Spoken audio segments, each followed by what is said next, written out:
बहुत बहुत शुक्रिया। सौरभ मालवीय, जातिगत जनगणना तो होनी चाहिए ना, पिछड़े कितने हैं, कौन कितना पिछड़ा है, इसका अगर पता लग जाए तो दिक्कत क्या है। आरएसएस को इसका दोषी माना जा रहा है कि आरएसएस रोके बैठा है, आरएसएस करवाना नहीं चाह रहा।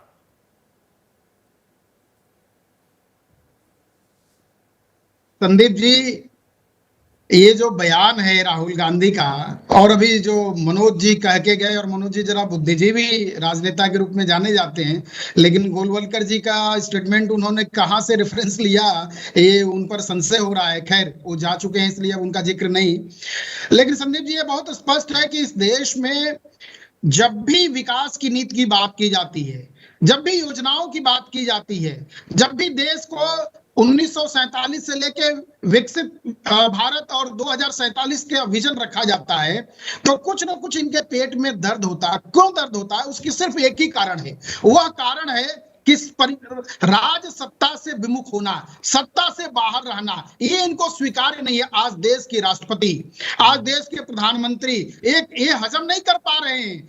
इस सबसे कांग्रेस ने कहा कि महिलाओं के आरक्षण के लिए उनकी पार्टी में आरक्षण नहीं है। मैं ओबीसी की जातिगत की तो बात ही नहीं कर रहा हूं, महिला प्रतिनिधि 33% की बात किए थे मनमोहन सिंह सरकार में। आज वो सरकार की तो बात किनारे कर दीजिए, पार्टी में ही नहीं है। इसलिए उनके बयान को गंभीरता से लेने की जरूरत नहीं है। अब मैं थोड़ी पलट तस्वीर भी दिखाता हूं। आपने ये बात, आपकी बात जायज है कि भाई अरे पेट में दर्द होने लगता है, विकसित विश्व गुरु बन जाएंगे, टाइमलाइन रखी जा रही है 2047 की।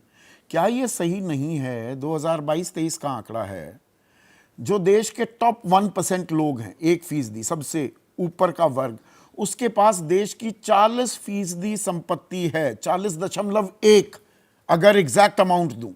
देश की 50% नीचे वाली जो आबादी है, उसके पास सिर्फ 15% कुल मिलाकर देश की संपत्ति है। टॉप 10% जो लोग हैं वो देश के 57.7% संसाधनों पर कब्जा जमाए बैठे हैं। यह आंकड़ा 1990 में 30 का होता था। तो गरीब और गरीब हो रहा है, अमीर और अमीर हो रहा है। यह क्या चिंता का सबब नहीं है? सौरभ मालवीय, ये बात तो दत्तात्रेय होसबाले भी बोल चुके हैं दर्जनों बार। संदीप जी, बिल्कुल सही बात, एकदम आपका वाजिब सवाल है। और भारतीय जनता पार्टी या सामाजिक संगठन के रूप में काम करने के लिए संघ का हमारा मोटो ही यही है कि आम जन के सपनों को साकार करना। आम जन की जरूरत आवश्यकताओं को जब तक पूरा नहीं करेंगे तब तक हमें नींद नहीं आएगी। हम कैसी सत्ता चलाएंगे, हम कैसी सरकार चलाएंगे जिसमें कोई तो उनका पता ही नहीं करना चाहते। देश में हर चीज के आंकड़े हैं, हमारे पास डेटा है, हमारे पास आधार है, हमारे पास पैन है। और मैं फिर वही बात कहूंगा, पूरी जिम्मेदारी से कई लोग इस पर नाराज होते रहे। अगर हम गाय, बैल, बछड़े, मोर, चीते, शेर, सबकी हमारे पास जानकारी है, पिछड़े कौन कितना है ये जानकारी क्यों नहीं होनी चाहिए?